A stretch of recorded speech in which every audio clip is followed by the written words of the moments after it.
برس رہا ہے دیکھ لو یہ نور علم و عشق کا نہ خالی ہاتھ تم رہو علم نور ہے علم نور ہے علم نور ہے علم نور ہے بسم اللہ الرحمن الرحیم الصلاۃ والسلام علیک یا رسول اللہ الصلاۃ والسلام علیک یا نبی اللہ الصلاۃ والسلام علیک یا حبیب اللہ وعلی آلک واصحابک یا نور اللہ صلی اللہ تعالی علیہ وسلم۔ قرآنی آیات اور الفاظ کی جو تقسیمات تھی اس میں کتنی تھی؟ 20 قسمیں تھیں نا۔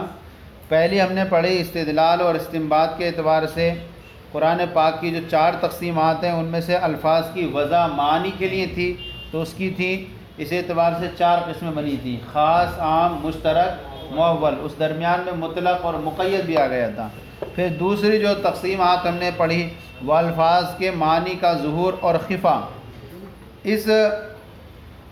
اس لحاظ سے جو ہیں الفاظ کے معنی کا الفاظ اور جملوں کا معنی میں استعمال، اس اعتبار سے 4 قسمیں تھیں، حقیقت، مجاز، صریح، کنایہ۔ اس درمیان میں جو ہے استعارہ کا بیان آ گیا تھا کیونکہ مجاز دراصل اصولیین کے نزدیک کیا ہے؟ استعارہ بھی مجاز کا مترادف ہے، یہ دونوں ایک ہی چیز ہے، اس لیے انہوں نے اس کے اندر استعارہ کو بیان کر دیا۔ اب یہاں سے جو ہے تیسری اور چوتھی قسم بیان کر رہے ہیں اس کی صریح اور کنایہ، حقیقت مجاز ہو گئی اور صریح اور کنایہ۔ صریح کا لفظ آپ سمجھتے ہی ہیں کہ جو لفظ بولنے میں صریح ہو، اس کے اندر کوئی نیت وغیرہ کی ضرورت نہ ہو تو اس کو بولیں گے لفظ کو صریح، یعنی بولتے ہی لفظ سے اس کی مراد ظاہر ہو جائے اس ہم لفظ کو بولیں گے لفظ صریح۔ جیسے کسی نے اپنی بیوی کو بول دیا انتی طالقن، تو طلاق والی ہے، تو یہ لفظ صریح ہے اس بولنے میں، اس میں نیت کی کوئی ضرورت نہیں ہے۔ بعد میں کہے ارے میری یہ نیت نہیں تھی، نہ تو کچھ کام نہیں چلے گا، طلاق واقع ہو جائے گی۔ کیا ہو جائے گی؟ یا جو ہے کوئی کہہ رہا تھا الحمدللہ، کہا اس کے بعد کہہ دیا انتی طالقن، ارادہ نہیں تھا بول دیا، تو طلاق کیا ہو جائے گی؟ واقع ہو جائے گی، چاہے قصد و ارادہ ہو کہ نہ ہو، کہ صریح لفظ میں جو ہے نہ نیت کی ضرورت ہوتی ہے اور نہ تعویل کی ضرورت ہوتی ہے۔ پھر اس کا جو ہے کنایہ آیا تھا، اس کے بعد کنایہ کی وہ آگے بحث آئے گی۔ فرماتے ہیں فصل فی الصریح والکنایہ، یہ فصل ہے صریح اور کنایہ کے بارے میں، یعنی ان دونوں کو ایک ہی ساتھ جمع کیا کیونکہ ان میں سے جو ہے ہر ایک دوسرے کی طرف نسبت کرتے ہوئے، یعنی اس کی طرف نسبت کرتے ہوئے صریح ہے اور اس کی طرف نسبت کرتے ہوئے کنایہ ہے۔ تو صریح اور کنایہ کے بارے میں الصریح لفظ یکون المراد بہ ظاہرا، صریح وہ لفظ ہے یکون المراد بہ ظاہرا کہ مراد اس لفظ کے ذریعے سے ہی ظاہر ہو۔ صریح وہ لفظ ہے کہ جس کی مراد یکون المراد بہ ظاہرا، یہ کہ لفظ کی مراد کیا ہو؟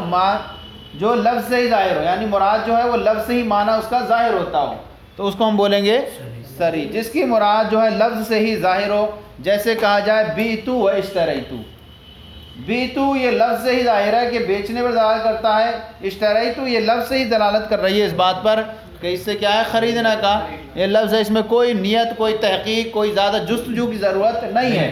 اسی طرح لفظ نکاحتو، لفظ طلقتو کی، یہ سارے الفاظ کیا ہیں؟ واضح ہیں، اس لیے ان کیا ہیں؟ الفاظ اپنے معنی پر مراد کرنے میں ظاہر ہوں گے۔ تو بیتو و اشتریتو و امثالو، جیسے اس طرح جیسے نکاحتو، طلقتو کی وغیرہ، اس کے حکم بیان کر رہے ہیں لفظ صریح کے۔ صریح کی تعریف کیا ہوئی؟ صریح وہ لفظ ہے کہ جس کی مراد لفظ سے ہی ظاہر ہو جائے، جیسے بیتو و اشتریتو۔ وہ حکم ہو، اور اس صریح کا حکم یہ کہ انہ یوجب ثبوت معنی بأی طریق کان، کہ یہ جو ہے اپنے معنی کے ثبوت کو ثابت کرتا ہے، اپنے معنی کے ثبوت کو واجب کرتا ہے، بأی طریق، جس طریقے سے بھی ہو، چاہے کس طریقے سے بھی ہو، چاہے وہ کان من اخبار، چاہے وہ اس کا جو ہے خبر دینے کے طریقے پر ہو، چاہے وہ معنی کا ثبوت کیا ہو؟ خبر کے طریقے پر ہو، چاہے وہ معنی کا ثبوت صفت کے طریقے پر ہو، چاہے وہ معنی کا ثبوت ندا کے طریقے پر ہو۔ یعنی اس کا حکم یہ ہے کہ اپنے معنی کے ثبوت کو واجب کرتا ہے، چاہے وہ آپ کسی بھی طریقے سے بولیں اسے، چاہے وہ خبر کے طریقے پر بولیں یا جو ہے اس کو جو ہے ندا کے طریقے پر بولیں یا جو ہے صفت کے طریقے پر بولیں. خبر کے طریقے پر بولیں جیسے کہ آپ کہیں انتی طلقتکی، یہ میں نے تجھے طلاق دیا. طلقتکی یہ خبر ہو گیا، طلقتکی میں نے تجھے طلاق دی. تو یہ لفظ طلقتکی اپنے معنی کو ثابت کرے گا، اور ثابت کرنے کا مطلب یہ کہ عورت پر طلاق واقع ہو جائے گی. اسی طرح کا انتی طالقن یہ صفت کے طریقے پر ہے. اے انتی امراۃ طالقن صفت کے طریقے پر ہے، تو ایسی عورت ہے جو طلاق والی ہے، تو یہ صفت ہو گئی اس کی. تو یہ صفت کے طور پر کرے گا تب بھی یہ معنی کو اپنے ثابت کرے گا. اسی طرح کہا یا طالقو، کیا کہا دیا؟ اے طالقہ، یہ ندا کے طریقے پر ہو گیا. تو چاہے وہ ندا کے طریقے پر ہو، چاہے وہ صفت بنا کر کریں، چاہے وہ خبر کے طور پر پیش کریں، اپنے معنی کے ثبوت کو کیا کرے گا؟ یہ واجب کرے گا. میں آگے نہیں، ایک حکم ہو گیا اس کا، چاہے وہ اخبار کے طریقے پر ہو یا صفت کے یا ندا کے طریقے پر. ومن حکمی، اور اس کا ایک حکم یہ ہے انہ یستغنی عن النیت، کہ وہ نیت سے بے نیاز ہوتا ہے. کون؟ لفظ سری جو ہے وہ نیت سے بے نیاز ہوتا ہے، اس میں نیت کی ضرورت نہیں ہوتی ہے. نیت کی وہاں ضرورت ہوتی ہے کہ کئی معنی ہو. تو یہاں جو لفظ سری ہے تو سری میں کوئی نیت کی حاجت نہیں ہے. وعلی ھذا قلنا، اسی بنیاد پر ہم نے کہا کہ یہ بے نیاز ہوتا ہے نیت سے. جب کسی نے اپنی عورت سے کہا انتی طالقن، یہ مثال ہو جائے گی صفت کی. مثال النعت، کس کی مثال ہے؟ نعت کی. او طلقتکی، یا میں نے تجھے طلاق دی، یہ مثال ہے اخبار کی. او یا طالقو، طلاق والی، یہ مثال ہے ندا کی. یقع الطلاق نوى به الطلاق اولم ينوى، چاہے اس نے طلاق کی نیت کی ہو یا نہ کی ہو، طلاق کیا ہو جائے گی؟ سمجھ میں آ گیا؟ تو یقع الطلاق نوى به الطلاق، طلاق واقع ہو جائے گی خواہ اس نے طلاق کی نیت کی ہو. کیوں؟ کیونکہ یہ لفظ اپنے معنی میں کیا ہے؟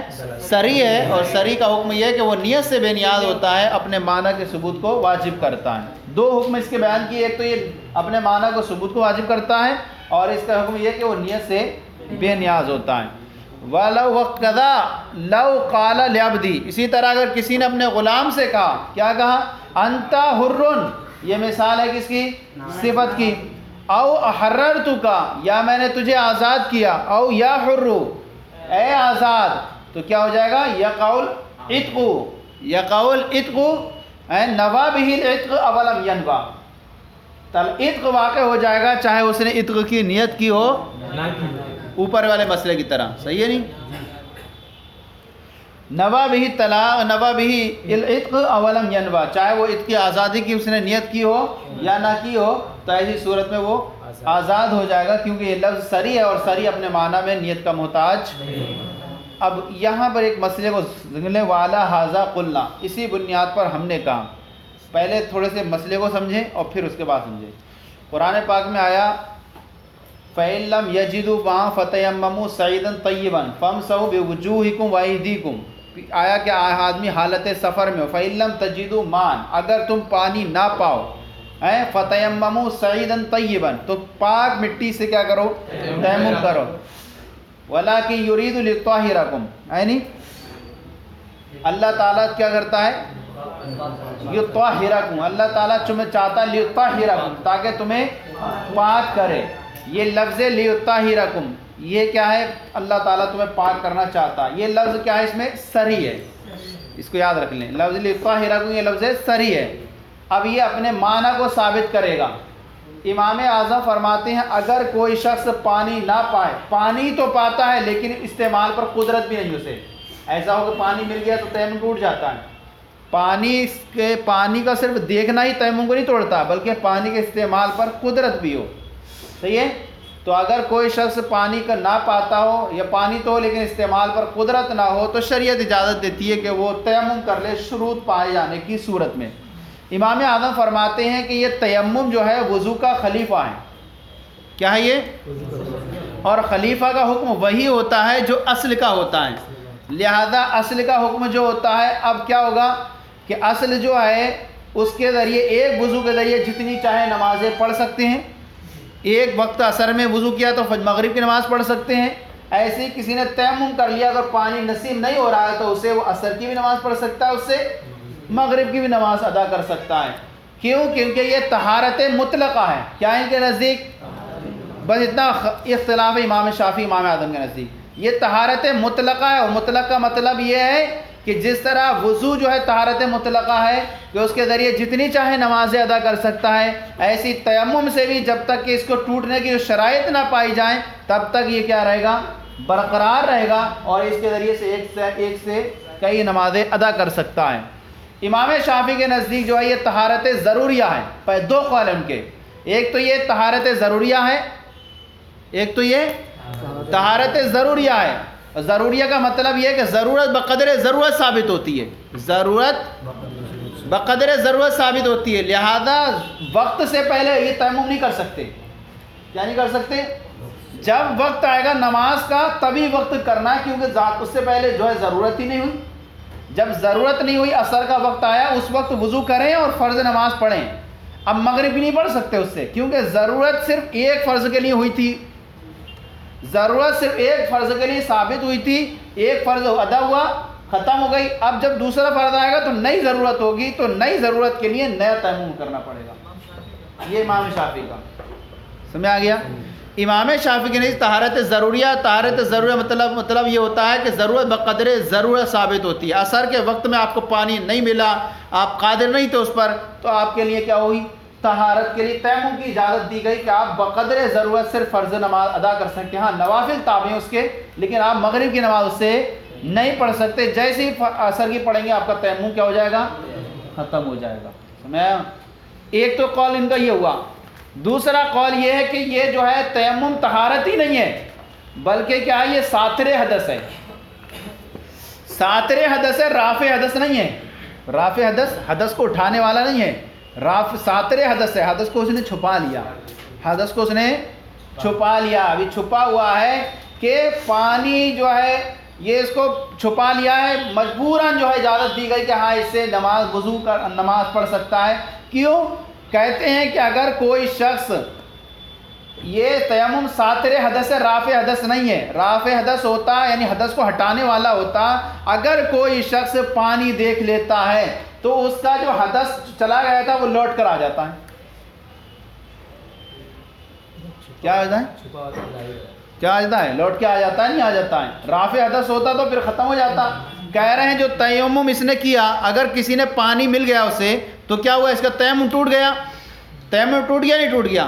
تو تیمم ٹوٹ جا رہا ہے تو اس کا مطلب یہ کہ اس نے تیمم نے کیا کر لیا تھا؟ اس پر پردہ ڈال دیا تھا. جیسے ہی پانی نصیب ہوا، نصیب ہونے سے کیا ہو گیا؟ وہ پردہ ہٹ گیا. تو یہ کیا ہوا؟ ساتر حدث تھا، رافع حدث. کیونکہ اگر پانی دیکھنے سے اگر یہ رافع حدث ہوتا تو کیا ہے؟ تیمم نہیں ٹوٹنا چاہیے تھا. صحیح ہے نہیں؟ اتنا سمجھ لیں پھر چلے آگے کو.